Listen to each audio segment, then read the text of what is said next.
आईला काय वाटेल? आईची शपथ घेऊन जर गद्दारी करणार असेल तर खरोखर आईला काय वाटत असेल?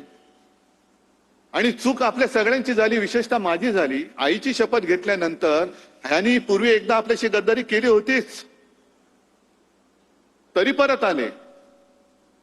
आणि परत आल्यानंतर तुम्ही आता या टेपमध्ये ऐकलं असेल की जेव्हा कोणी संकटात, अरे एवढे शिवसैनिक असताना शिवसेनेवरती संकट येऊच शकत नाही, तुझी काळजी कर, माझी करू नकोस, माझी करू नकोस. आजपर्यंत एकदा झालं ना, शिवसेना संपली, पक्ष चोरला, चिन्ह चोरला, तरी ठाकरे उभा आहे. मग आमदार फोडल्यानंतर शिवसेना संपली होती, तर तुमच्या विरोधात नाकावर टिचून या सर्व तमाम जनतेने 9 खासदार आपल्या हक्काच्या मशालीवरती निवडून आणले होते. ती फोडण्याची वेळ का आली? त्यावेळेला आपल्याला चिडवलं जात होतं, तुमचे 18 खासदार मोदींच्या चेहऱ्यावर निवडून आले, मोदींच्या चेहऱ्यावर निवडून आले. अरे मोदींच्या समोर देशात लाट असताना माझ्या या शिवरायाच्या महाराष्ट्राने मोदींच्या भाजपला आडवा करून त्यांच्या छाताडावरती हक्काचे शिवसेनेचे आणि महाविकास आघाडीचे 31 खासदार बसवले होते. कुठे गेली ती मोदींची लाट? आणि विकास निधी जे काय बोंबलतायत, एकूण 2 वर्षामध्ये लोकसभेमध्ये हे किती वेळा हजर होते? काय आंदोलन म्हणून काय केली त्यांनी? जे आंदोलन आपण केली, शेतकऱ्याला कर्जमुक्त, मी काय उपकार नाही केले, पण एक अनपेक्षितपणाने मुख्यमंत्री पदाची जबाबदारी मला स्वीकारावी लागली. कोणी मागितली नव्हती, पण मी माझं कर्तव्य मानलं की आपला हा अन्नदाता आहे. सगळेजण म्हणतात मी शेतकऱ्याचा मुलगा आहे, मी शेतकऱ्याचा मुलगा आहे. अरे मग मुलगा असेल तर शेतकऱ्याच्या मुलाच्या निष्ठेला जाग ना तू, का शेतकऱ्याची गद्दारी करतोय? पण कोणी न मागता मी माझं कर्तव्य म्हणून जे काय करता येणं शक्य होतं, 2 लाखापर्यंतची पीक कर्जाची जी काय रक्कम होती ती त्यातनं मी मुक्त केलं होतं. शेतकऱ्याला मिळाली होती की नव्हती एवढं मला सांगा. काय त्रास झाला होता? नाव काय, अमुक काय, तमुक काय, हे काय, जन्म कधी झाला, जन्म झाला की नाही झाला? अरे समोर उभा आहे तरी विचारतो जन्म झाला की नाही झाला. यांची फसवणूक करण्याची जी काय वृत्ती आहे ही सगळी गद्दार वृत्ती आहे. म्हणजे आता मी मध्यंतरी वाचलं, तुम्ही पण वाचलं असाल, आता आपल्याकडे ते SIR सुरू होत आहे. रेशन कार्ड, आधार कार्ड, पॅन कार्ड, आता पासपोर्ट, हे तुमचं भारतीय नागरिकत्वाचा दाखला धरला जाणार नाही. मग काय करणार? भाजपचं सदस्यत्व एवढंच तुम्ही धरणार? आम्ही नाही आहोत भाजपचं सदस्य, कारण हा भारतीय जनता पक्ष नाहीच आहे. असाच जर का वागला तर हा पाकिस्तान जनता पक्ष होतोय की काय, अशी आम्हाला ते चिंता वाटायला लागलेली आहे. कारण यांनी गद्दारी जी केलेली आहे, गद्दारी तुमच्या आमच्याशी केलीच. गद्दारी स्वतःच्या आई बरोबर केले, गद्दारी शिवसेनेबरोबर केले, गद्दारी तुमच्या बरोबर केले. आणि एवढंच नव्हे तर जो उल्लेख आता संजय राऊत यांनी केला, राम मंदिराच्या दानपेटीतले पैसे चोरले जात आहेत, चांदीच्या विटा चोरल्या गेल्या आहेत. शिवसेनेने देणगी दिली होती, तिचं काय झालं माहिती नाही. चांदीच्या विटा दिल्या होत्या, त्याचं काय झालं माहिती नाही. शिलापूजन, स्वतः शिवसेना प्रमुख गावोगावी फिरले होते, यवतमाळमध्ये सुद्धा आले होते.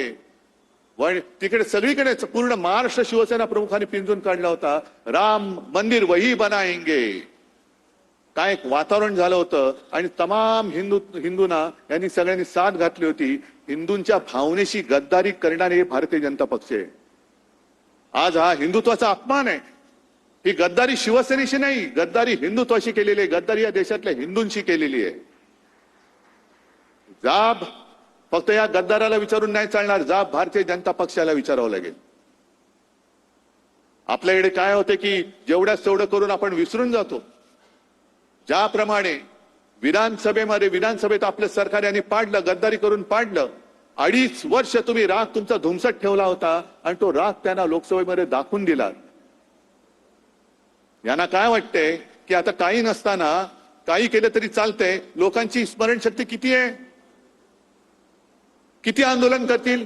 1 आठवडा करतील, 1 महिना करतील, 2 महिने, 3 महिने, 6 महिने, 3 वर्षांनी जेव्हा निवडणूक येईल तेव्हा आम्ही बघू. नाही, हा राग विश्वासघाताचा जो राग आहे तो धुमसता ठेवला पाहिजे.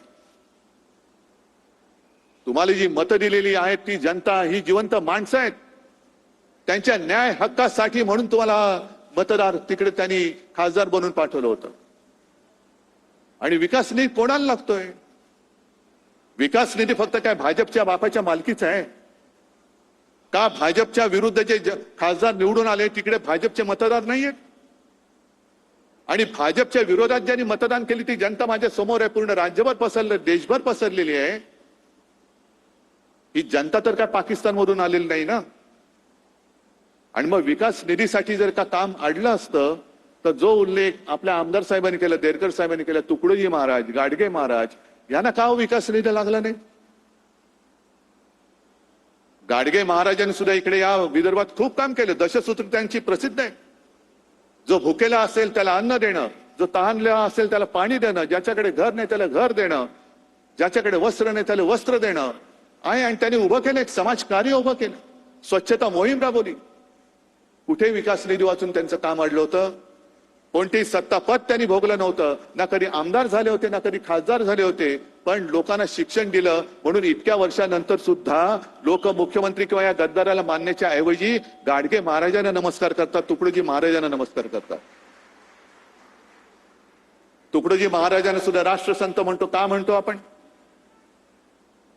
आज आपण सगळे हिंदू म्हणून जय श्रीराम म्हणतोच, जय शिवराय सुद्धा बोलतो, हर हर महादेव सुद्धा म्हणतो. तसंच तुकडोजी महाराजांची जी काही भजनं होती त्या भजनातनं त्यांनी एक राष्ट्रभक्तीचं बीज रोवलं, ते या विदर्भामध्ये रोवलं आहे. त्यांच्याकडे पैसा अमाप आहे, साधन सामुग्री अमाप आहे. आमच्याकडे काय आहे?